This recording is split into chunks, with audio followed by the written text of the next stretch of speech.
Hey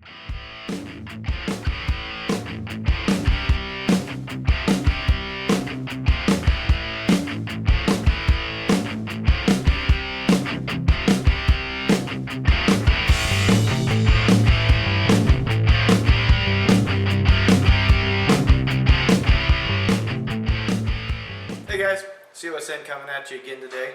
Hey, today I just want to talk to you really quick about the Fox Tactical Advanced Mountaineering Pack. You know, I have a couple other reviews. First a review, then an update. Now I'm going to do another update. If you don't know what the Fox Tactical Advanced Mountaineering Pack is, you can easily look it up. I'll put it in the description block. And I just want to do another update on it and tell you what I still think about this pack. Now, I use this pack for a lot of different things, mainly on overnighters is the main use for it. Extended trips and winter trips, there's a few issues with that, and that's what I'm going to get into in this review, plus a couple defects in the pack. And Fox Tactical, if you are watching this, I wish you would have made a 60 and an 80 liter pack, and I'll tell you why. Okay guys, so here is the Fox Tactical Advanced Mountaineering Pack. If you haven't seen my other videos, I'll put a link right here to that video, and you can go see the characteristics of this pack. I'm not going to do that this review. This is mainly an update showing you some defects of the pack that I've found and some reasons why that it's not quite big enough for some adventures. So let's get into the defects really quick. The first one I'm going to mention, and this could be a problem with a lot of packs. The zippers are nice.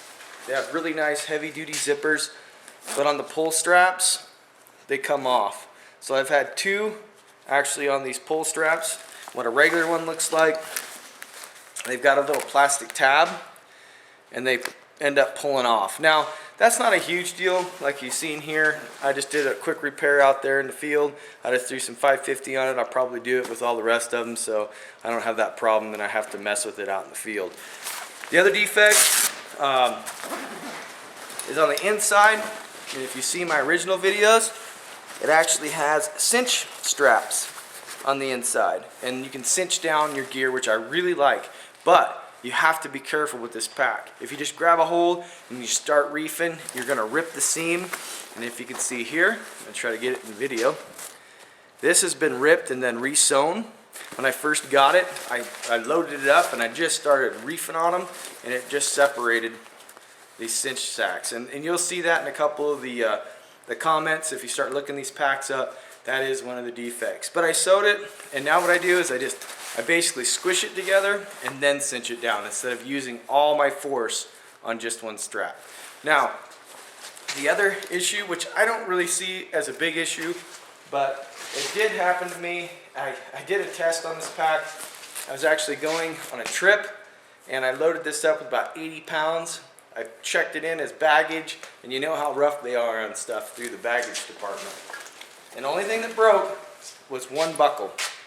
I only had one buckle break, and the rest of the pack stayed together nicely. Of course, I tied up all the straps so they didn't get caught up. So those are the defects that I have found so far, which isn't really a lot of defects, but there is defects. But overall, this pack is a nice pack. It's sturdy, but it's a little heavy. This isn't like your normal backpacks, hiking backpacks that are a nice light material. This is some heavy duty material. I did water seal it just to be on the safe side, and it is waterproof, but I did water seal it just to, you know, double safe so my stuff doesn't get wet, even though it's in waterproof packaging. The only other thing that I'd like to mention on this pack is they don't give a liter size. So what I did is I took the dimensions, I actually did the volume, and then converted to liters. So this is about a 65 liter pack, and it does work good from between you know, fall or spring and fall. It's a great pack for that time period, but when you're going into winter, it's just not quite big enough. And I like to put my sleeping bag inside, so one, it doesn't get all dirty, stays dry, and I do have a water type bag for this sleeping bag, but I want to make sure that it stays dry. So it isn't quite big enough for winter trips, but I think I've got that figured out now, and as you can tell, I've got an extra bag that I strapped on the outside here. I've actually got an extra bag on the outside here, and another bag right here on the front. So what I'm hoping with these extra bags that I've actually put on here, and I did kind of counterbalance it so I don't get offset on the weight, is I put one water here, one bag over here for cooking material, so it kind of gives me a nice balance of weight. And then I strap on the ice mat at the bottom or whatever I'm using.